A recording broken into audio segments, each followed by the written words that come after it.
Atau fakta kalau saya hipertensi gulunya cengeng atau lehernya? Iya, sebetulnya suka sakit kepala tapi bagian belakang ya gitu ya, tegang gitu. Itu bisa gitu ya. Salah satu itu, atau nanti dia lemes gitu ya, bisa pusing, kadang-kadang pusing ya paling sering. Tapi kayak sempoyongan itu di awal-awal. Tapi jangan salah, banyak orang hipertensi yang bilang, "Dok, saya tensinya 180 tapi saya nggak ngerasa apa-apa." Itu puskesmas banget itu.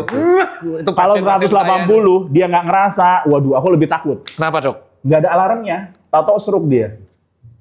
Jadi kalau tensinya tinggi, pusing itu bagus. Alarm kan, berarti dia tahu dia tensinya tinggi. Tapi kalau tensinya tinggi, dia nggak punya alarm, wow bahaya, komplikasinya timbul, stroke nanti. Nah, sekarang terakhir pertanyaannya, kaitan dengan hipertensi dan ginjal, karena kan sangat berkaitan tuh. Ini perlu dibahas nih. Berkaitan nggak sih, Dok, hipertensi dengan kerusakan ginjal? Bisa. Jadi kita bicara ya. Kalau orang darah tinggi itu bisa namanya primer, bisa sekunder. Sebabnya ya. Kalau primer itu bisa kita nggak tahu. Sekunder itu karena sebab lain. Salah satu misalnya gagal ginjal. Tapi jangan salah, orang-orang yang tensinya tinggi, kita tahu di ginjal itu banyak pembuluh darah kecil. Betul.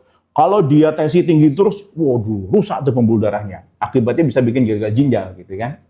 Nah, apalagi sekarang aku punya pasien banyak ya, masih muda, usia 30 tahunan lah gitu ya. Suka minum energy drink. Energy drink.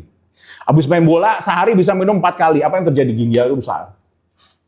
Jadi harus hati-hati. Boleh minum, tapi dibatasi. Jangan banyak-banyak. Jenengan tuh masih termasuk dokter yang nggak saklek ya? Jadi, iya. Kedokteran kan itu ilmunya kan ini ya, nggak pasti. Nggak 1 tambah 1 2 kan? Iya, betul. Iya. Tergantung orangnya gitu. Jadi setiap orang beda pasti kan? Oke, nah terus yang berikutnya, Dok. Ini pertanyaan orang hipertensi. Kita belum selesai ya? Belum. Banyak, Dok, itu fakta.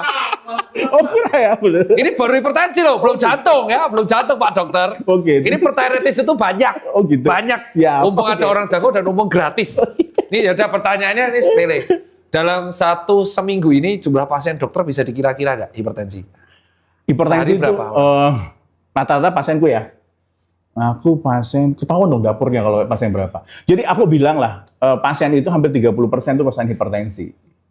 Oh ya? Betul, banyak. Banyak. Ada cenderung peningkatan di usia muda atau tua sekarang? Jadi gini, hipertensi itu bisa terjadi pada usia muda, bisa tua. Tapi biasanya di atas 30 tahun itu mulai ada. Apalagi kalau dia punya faktor keturunan ya, orang tua, saudara kandung hipertensi di atas 30 tahun, hati-hati. Biasanya mulai naik tuh. Makanya aku bilang, jadi bagus nih sekarang program pemerintah untuk screening ya. Screening tuh pas ulang tahun, nggak hanya ulang tahun kan. Lihat kolesterolnya gimana, fungsi ginjal gimana, tensi gimana. Karena memang kita suka nggak ketahuan. Sebagian besar orang hipertensi itu nggak ketahuan tensinya tinggi.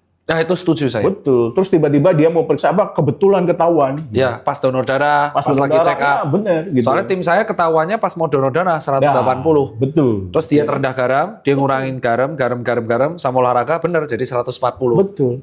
Jadi